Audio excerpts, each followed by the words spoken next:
Welcome to this video series in which we are discussing automation of 3D printing with Netfabb. 3D printing in general is a process that is seeing a high potential for any kind of automation. We're seeing this on the side of machine OEMs. Their systems become more and more intelligent and take on jobs that were usually part of a machine operator's task, such as automatically starting a build job or calibration steps. At the end of a build, however, we're still at a point where manual activities play a huge role. We can certainly take a look at removing a part out of a machine and preparing the machine for the next build. These activities typically determine the downtime of a system, so it makes sense to look into reducing and automating these as well, for example through the use of robots. Even the last part, the post-processing, which typically is a manually driven process, includes activities that are already at the verge of automation. Let's think here of part cleaning or depowdering.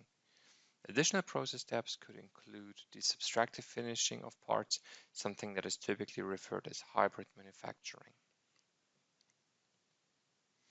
Our topic for this video series rather addresses the data preparation and part preparation aspects of 3D printing. At this point, we typically include a variety of different manual activities. The workflow typically starts with importing the part, quite likely directly from any CAD environment, then goes over the optimization and application of lattice structures before we reach part repair and by that the final geometry of the part. The next steps, such as packing the parts and applying support structures, typically take up a lot of time during the preparation.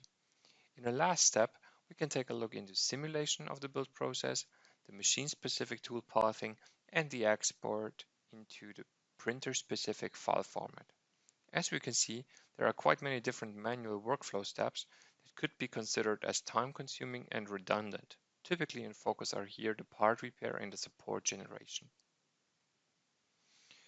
I think we have seen how the workflow has a high potential for automation. Used properly, we can benefit easily of a variety of advantages. For once, we can start directly with time and cost savings. On top of that, we are standardizing our efforts and by that reduce our potential failures. Another advantage that we want to add is that we might also be able to reduce the software complexity, something that will facilitate the learning curve of our AM workflows for new colleagues heavily.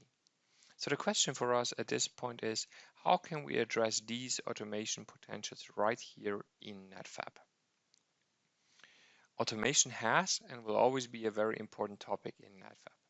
With our technology, we are able to address methods that automate partial or entire workflows. The tools we are using are designed both for beginners as well as for more advanced users. Take a look at the individual videos that go into details of each topic.